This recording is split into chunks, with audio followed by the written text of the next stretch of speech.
My next guest is Jay Schroder. As a classroom teacher, Jay's pursuit of excellence led the Oregon Council of Teachers of English to award him with the High School English Teacher of Excellence Award in 2021. And in 2022, he received the High School Teacher of Excellence Award from the National Council of Teachers of English. Jay is the founder of the Teach from Your Best Self professional learning program and the author of Teach from Your Best Self, a teacher's guide to thriving in the classroom. Welcome to the podcast, Jay. Hey, thanks, Dana. It's such a pleasure. I'm really looking forward to our conversation. Well, we'll start off with the question I ask everybody. Tell me about a time when you were in the trenches and managed to Mm. crawl out. Yeah. Okay. So early in my teaching career, very, very early, the first big paper that I assigned all of my classes, and I was teaching high school English. Mm-hmm. So um, I remember in my college days, I would get these very erudite comments that the professor would write in the margin of my papers, and I would read those and I would learn a lot from them. And I kind of thought in my mind, okay, that's my model. That's what I'm going to do. And I'm sure that the kids are going to love it. They're going to really benefit from it. So, so I'm, it was like October, and it was one of those beautiful October Southern Oregon days where the air is cool, but the leaves are changing and the sun is out. And my gosh, it was a beautiful Sunday and perfect day for a bike ride, a hike, to go to the river. Yeah. But I spent the entire day grading these papers, and I was so meticulous. I used a pencil so that I could erase by because I wanted to find just the right comment, uh, supportive and yet enough feedback that they could improve, and not wanting to put them down, but at the same time giving them a place to move toward. All morning, all afternoon, all evening, Wow. grading these papers. So great. I show up for work on the next Monday and pass the papers out, and I'm just like up there, bated breath, waiting to see the lights go on behind their eyes. Just these moments of aha Yeah. as they're going through these papers and looking at my comments. Yeah. Oh my gosh. So here's what I observe, as you can predict. Any veteran teacher would know this, but I didn't at the time. They glance at the grade and then they stuff the papers into their backpacks or Yeah. into their folder. Boom, done. Looked at me. What's next? Okay. Big epiphany moment. Yeah. I had given up an entire Sunday, zero learning gains, zero. Mm-hmm. My time, energy, and attention. And so in the work that I do, we talk about time, energy, and attention, because this is what teachers have to leverage student learning. And I only have so much. Yeah. My time, energy, and attention is finite. And I gave up an entire day's worth, and the learning gains were zero. So Mm-hmm. one of the principles that we talk about is that actually ultimately came out of that moment, though it took me a lot of years to kind of put it together, is return on investment, Yeah. which is an economics term, right? Mm-hmm. That investor, I want to invest the minimum amount of money for the maximum gains, and that's the high return on investment. So likewise, as an educator, I want to invest the minimum amount of time, energy, and attention for Mm-hmm. maximum learning gains. Mm-hmm. Otherwise, I end up depleting myself.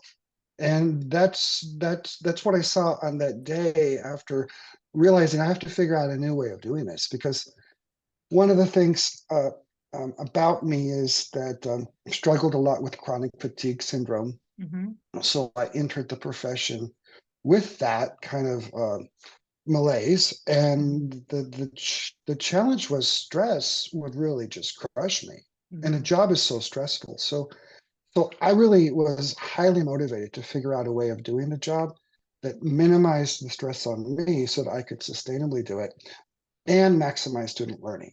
Mm-hmm. It was a long process of learning things out, but that day was pretty pivotal, watching those students crush those essays into their backpacks.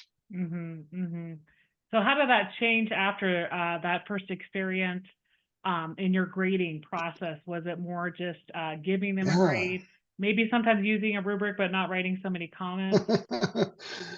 Yeah, so this was trial and error, right? Yeah. All of the stuff that I end up presenting now comes from struggle. It Yeah. comes out of the trenches. Hmm. You know, in some ways we can learn a lot from the trenches, but it's also really hard while we're in there trying to figure this out.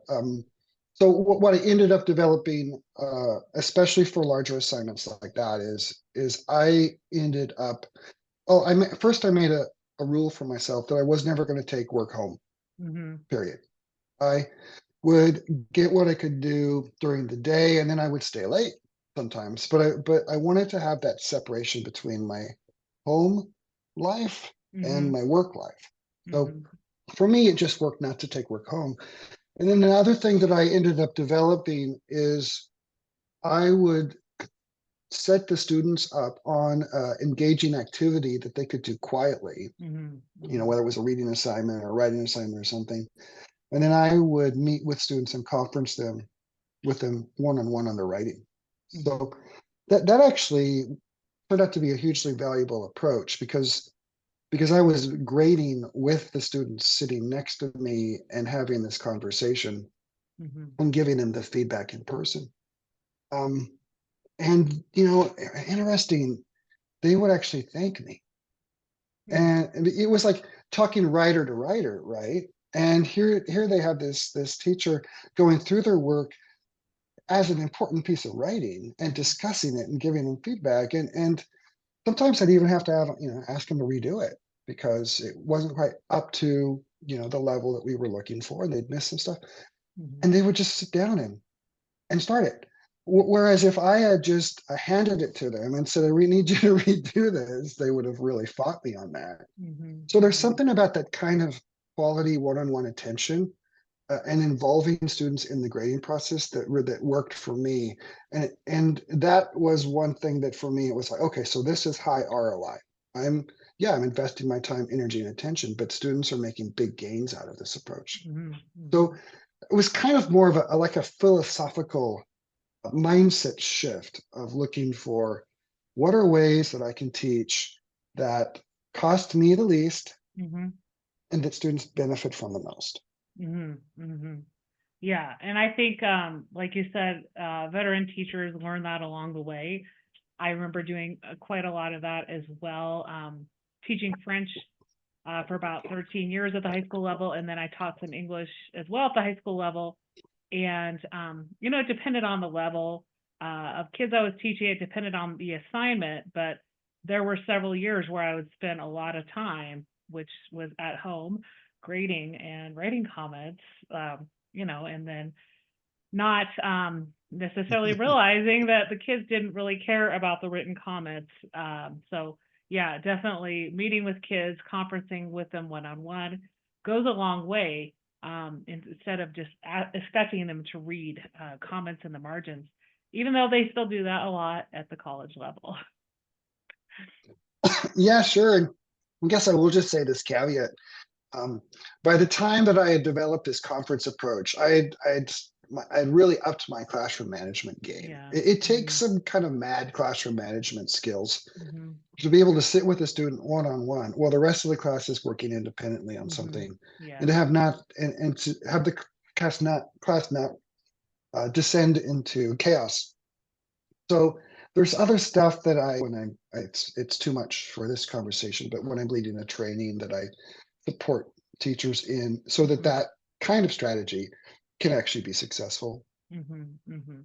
Yeah, like you said, it's not necessarily something that's going to work from the get go if your classroom management isn't up to par. So yeah, definitely, those are thoughts, you know, of putting this together. So we're here to talk about your book, Teach from Your Best Self: A Teacher's Guide to Thriving in the Classroom. So Got it right here. this might not just be for new teachers. You said it's for veteran teachers as well. People maybe for whom their passion is starting to dim. So talk to me a little bit about Mm. what they can find in the book or a theme that you want to highlight. Yeah, well, so what comes to mind when you say that is me being a pretty new teacher and trying to figure out how do I do this? This job is overwhelming. This is really stressful. So I would, and plus I kind of felt like there was a lot of built-in feeling of failure Mm-hmm. that was hard for me to kind of weighed on my heart. And I would listen to the veteran teachers, and I would think, okay, how are they managing this? I wanted to learn from these experienced, wise teachers, silverbacks in the staff. And Mhm. so I would hang out with them at lunch, the staff meeting, and I realized, oh my gosh, they're just complaining. They're Yeah. like complaining about the kids. They're complaining about the administration. They're complaining about the parents. And Mhm. I thought, oh, that doesn't work. Um, they're protecting themselves with some cynicism. And Yeah. on the one hand, I really have so much compassion for that.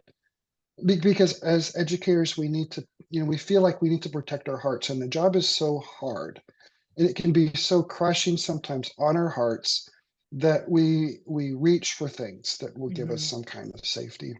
Mhm. And so I saw that and I said, "Ooh, okay, I don't want to turn out that way." But then I also had this colleague that I would go visit her, and she was also a new teacher. And she was not being cynical. Her heart was open, but she was in tears every single day. Mhm. And I would go hang out with her and we would talk about, the difficulties. And I realized, oh, so like here's sort of the two, sort of the rock and the hard place Mhm. spots for educators. Like I can either stay in the profession Mhm. and become pretty hard in order to stay, or I can keep my heart open and sort of just be crushed every day, which would ultimately force me to leave. And Mhm. she Mhm. ended up she ended up leaving teaching. And I didn't want to do either. But I saw this was predictable. Yeah. So teach for your best self is basically my experience of how we can as educators avoid those two outcomes and thread the needle, Mhm. so that we can have an open heart and the resiliency to stay calm centered, and at our best, most responsive self in the face of the storm going on around us. Mhm. Mhm. I also realized that you can't just take any person, any normal human being, civilian, non-teacher, Mhm. and give them a bunch of teaching strategies and throw them into the classroom. Yeah. Yeah. I mean, you can, and that's what we do, but it actually requires like a different level of durability, a different level of deepened capacity to Mm. do this job. And and I think one of the reasons that we're running into one of the factors that contributes to the teacher retention crisis that we're facing right now is that we're really not looking through that lens of what do these young educators really need to be able to thrive inside of Mhm. the actual real pressures, challenges, stressors that they're going to encounter. Yeah. And so teach for your best self is my kind of, it's a love letter to teachers. It's my desire to help with that. What I am asserting is the thing that matters most, which is putting that, kind of taking, oh, maybe I'm belaboring this, but I will also say that I really see that teachers are kind of like the golden goose in education. We- Mhm. we're the geese that lays the golden eggs. Mhm. We Mhm. have to be taken care of. Like we have to be. We can't keep taking advantage of these geese Yeah. and wearing them out, and expect to have a sustainable, long-term, successful education system in the United States. Mhm. So I know there's a lot of educators out there that are kind of on the cusp of, gee, can I really keep doing this job? I want to keep doing this job. I love this job, but for my mental health, for my well-being, I don't know if I can. Yeah. This book is for them. Mhm. Yeah, no, I really like your talk about like, um, you had that paradox between those veteran teachers who would complain about everything around them, and then that new teacher who you said was in tears but had the open heart, ended up leaving the profession, right? A lot of thoughts about, how do we stay in the profession for the long haul and support our teachers, Mhm. like you said, something like you did with the not spending as much time in grading and not taking grading home. But for these new teachers, they don't always have a colleague or a mentor who gives them tips.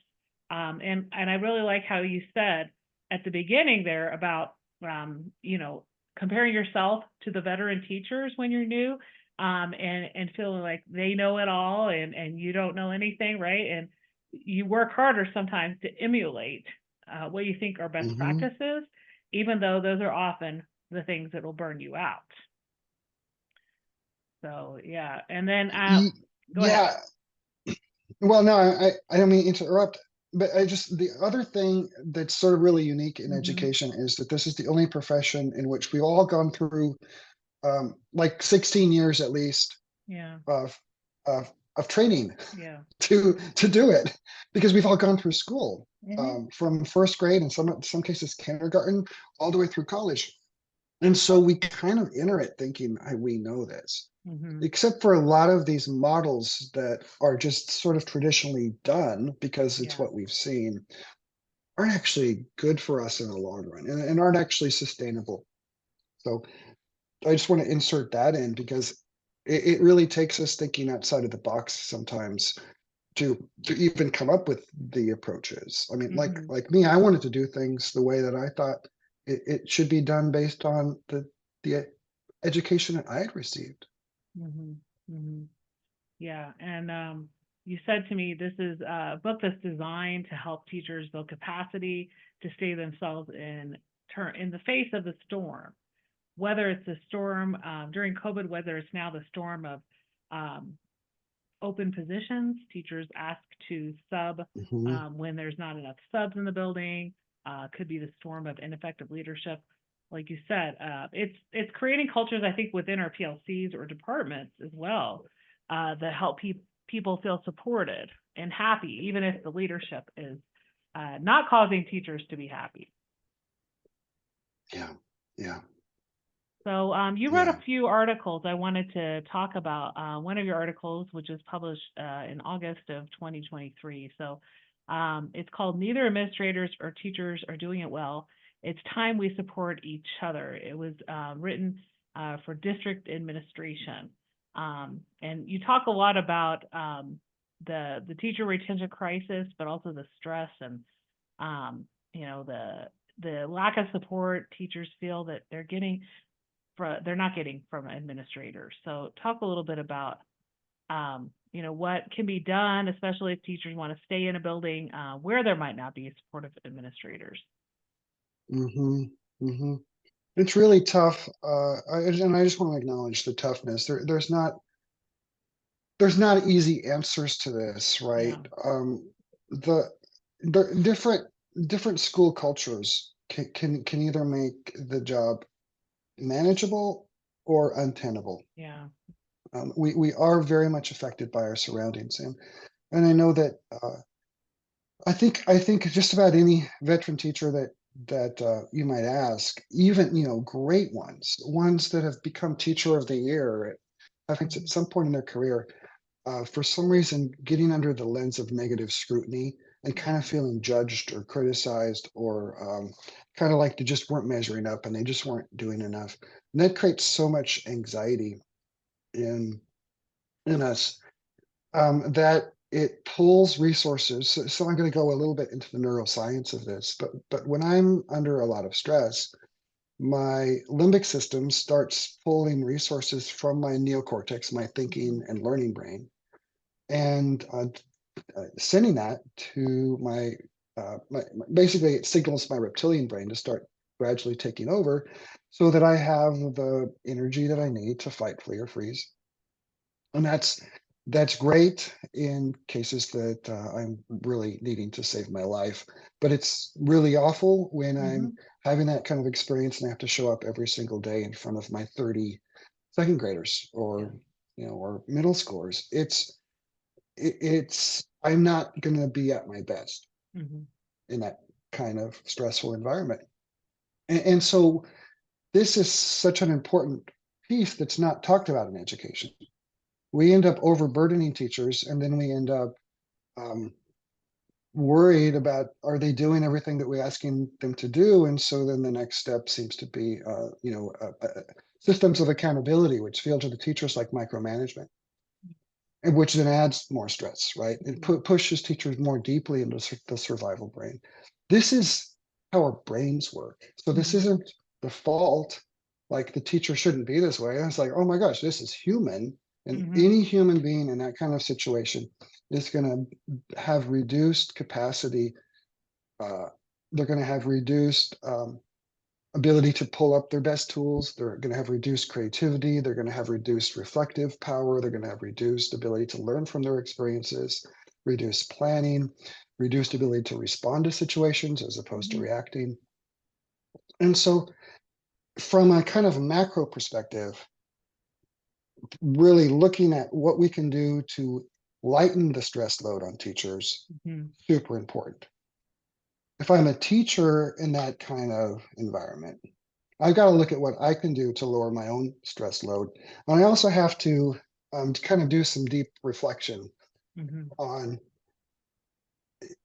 mm, okay, so what hurts me isn't necessarily what the circumstances are, it's the story that I tell myself about those circumstances. And Mm-hmm. if I'm getting a message from my principal that I'm not doing a good job, for me to let that in and pierce my heart Mm-hmm. is devastating. If I can find a way, maybe I need to go to therapy. I might actually do that in that kind of situation to say, okay, well, this person believes that. What do I really know about me? Where is my heart in this? I love my students. I would do anything for them. Mm-hmm. I am learning. I am growing. None of us are perfect.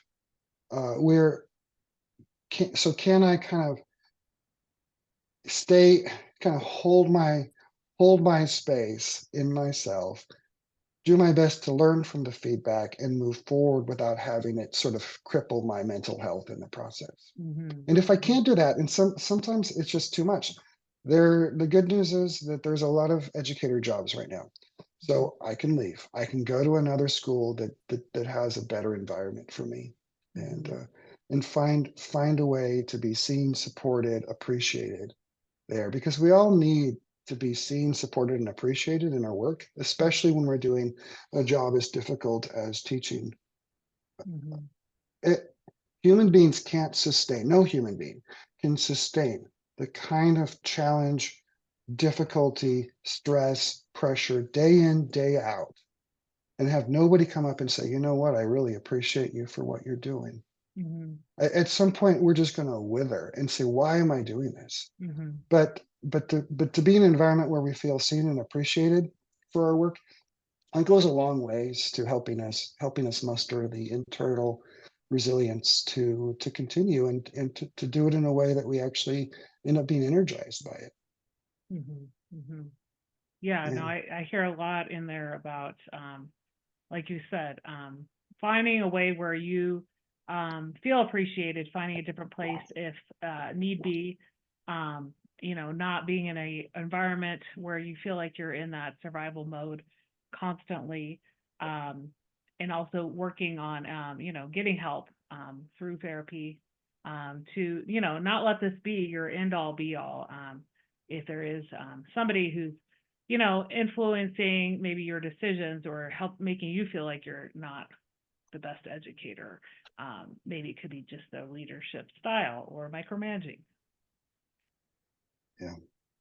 So you left the classroom in June of 2023, and now you're doing training. So talk about a few of the trainings that you do. Sure. Yeah, I remember being in my classroom saying, wow, at the time I was writing this book, Mm-hmm. I was leading these trainings already. So I was Yeah. leading 4 cohorts of trainings while teaching full time, and realizing I could do a better job helping more educators if I could find a way to do it full time. So um, I'm fortunate. I'm working for the Southern Oregon Regional Educator Network here in Southern Oregon, which is a lovely organization that's all about empowering teachers and students to sort of fill our schools with safety, significance, and belonging. And so the program that I created, Teach Free and Best Self, is now part of their menu of offerings. Mm-hmm. I'm actually leading a couple. Well, by the time this comes out, it'll have happened. But next couple weeks, I'll be leading 2 more cohorts. Mhm. And the structure that I run with is it's a week-long training in the summer. It's an Mhm. intensive, and then we meet throughout the school year once a month. Mhm. They get all the material over the summer, but Mhm. then the rest of the year is about integrating. I've sat through quite a few professional developments in my time, Mm. where even the great ones, I'll be like, "That's great," and I'll have good intentions to want to use some of that, but then the flurry hits me Sure. of the job, and so I will tend to resort to my familiar patterns inside of the pressure. Mhm. And so being able to have this ongoing integration experience really, I think, is helping educators not only shift their mindset, but then shift their practices, shift their behavior, so that they can sustain themselves and even thrive in this job. Mhm. I also do kind of shorter things, and I'm experimenting with different formats. I'm coming up with the National Writing Project that's going to focus on a lot on the writing aspects of how we can use writing to heal ourselves from some of the trauma. It's one of Mhm. the things that I talk about in the work is the impact that our own trauma can have on our ability to successfully thrive in teaching.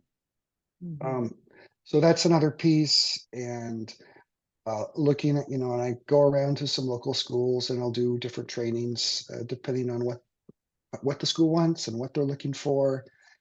And right now, I'm available as a resource. So if people want to look me up, we can kind of figure something out. But uh, having kind of gone through the darkness and come out the other side with some clarity on things, I just want to help some others that might be struggling as I was. Mhm. Mhm. Yeah, and it's always really important to give back when you've learned those lessons and you've experienced those things, and you want new teachers to, get the support to stay in the profession. So we've talked a lot about your book and some of the trainings you do, just like we said, support of teachers to thrive in the classroom. Out of everything we talked Yeah. about today, what's one thing you'd like listeners to remember? So kind of the crux of Teach for Your Best Self is that the self I teach from matters more than what I do. Mm-hmm. And that upends the paradigm in education, because the message is that I'm an effective teacher if I do all the things. If I do Mm-hmm. all the things that I think I expect of myself, that the parents expect of me, that my administrator expects of me. Mm-hmm. Um, that if I somehow do all of those things, then somehow maybe I can be a good teacher, or maybe my students will learn. Sure. We've been trying that approach for a very long time, Yeah. 100 years. It's not working. Yeah. It's just burning out teachers. Because the logic of that is that if students aren't learning, and if the assumption is students learn based on what teachers do, and what teachers do is the most important thing, then I just need to give teachers more to do if students aren't learning. Mm-hmm. So we do that, and then we got to make sure they're doing what I want them to do. So now I put in a systems of accountability. I start micromanaging teachers to make sure that they're doing what we want them to do, and then that actually pulls teachers out of their neocortex into their stress brain, and Mm-hmm. the performance suffers. They feel burned out, and we get in this awful cycle that we found ourselves in right now. Um, what if the self that I bring matters more than what I do? Mm-hmm. And that if I'm in this best whole brain, regulated, clear centered self, the things I do will naturally express from the best that I've got. Mm-hmm. Mm-hmm. And I'll tend to be the most responsive. And I can still make mistakes from that place. But what I'm doing is I'm maximizing the chances that students are going to learn, Mm-hmm. partly because the cells that we bring are contagious. Yeah. One of the reasons is mirror neurons, which are neurons in our brains that fire in mimicry of the people around us. And if I can hold that best self in the face of, some stress in my classroom, students will begin to self-regulate in Mm-hmm. harmony with how my neurons are firing. Mm-hmm. And so now my job becomes easier. And then even if I haven't done all the things that I think I'm supposed to do, students are in their learning brain. I'm in my best self brain, and real teaching and learning is happening from that place. Mm-hmm. So most important thing, in my opinion, maybe I'm going to put a question mark on it because it's so counter to the current paradigm. The self that I bring matters more than what I do. And if that's the case, looking at how can I deepen my capacity to bring my best in the face of stress and pressure, Mm-hmm. which typically tends to undermine my ability to be in my best self. And so that's what the book's about, and that's what the trainings that I lead are about. Mm-hmm. Mm-hmm. Yeah, no, that's important to think about. Really thinking about what matters most in the classroom, but like really not letting yourself burn out by what the people around you are saying, right? Knowing yourself, Mhm. knowing what is the best for you in your classroom to then be able to help your students self-regulate. Where can people connect with you and find you online? Yeah, so probably really good ways to go to my website, which is teachfromyourbestself.org. And there's a place on there to contact me. I think you reached out to me that Mm-hmm. way, Dana. I also I like LinkedIn. I've kind of soured a little bit on X. Mm-hmm. So I've kind of been less active there, more active like on LinkedIn. So you can just find, if you just type in the search bar Jay Schroder. Mm-hmm. I love to connect with other educators there and see what other educators are doing and share what I'm doing. So both of those two are good ways. Also, if someone reaches out to me on the website or on LinkedIn, if they want to be a part of I send out newsletters. I try to Mm-hmm. keep them going once a month. I'm a little behind right now, but just what's some things going on as well as some tips. I try to make them short and also Mm-hmm. fun and valuable. So Great, great. I'll make sure to put that in the show yeah. notes. Well, thanks so much for being my guest on the Out of the Trenches podcast today. It was a pleasure learning more about how teachers can really stay in the profession by teaching from their Hmm. best self. Teachers are my heroes. I want to do anything I can to support them to be able to bring their best to our students. Our students deserve it, and our teachers deserve it as well.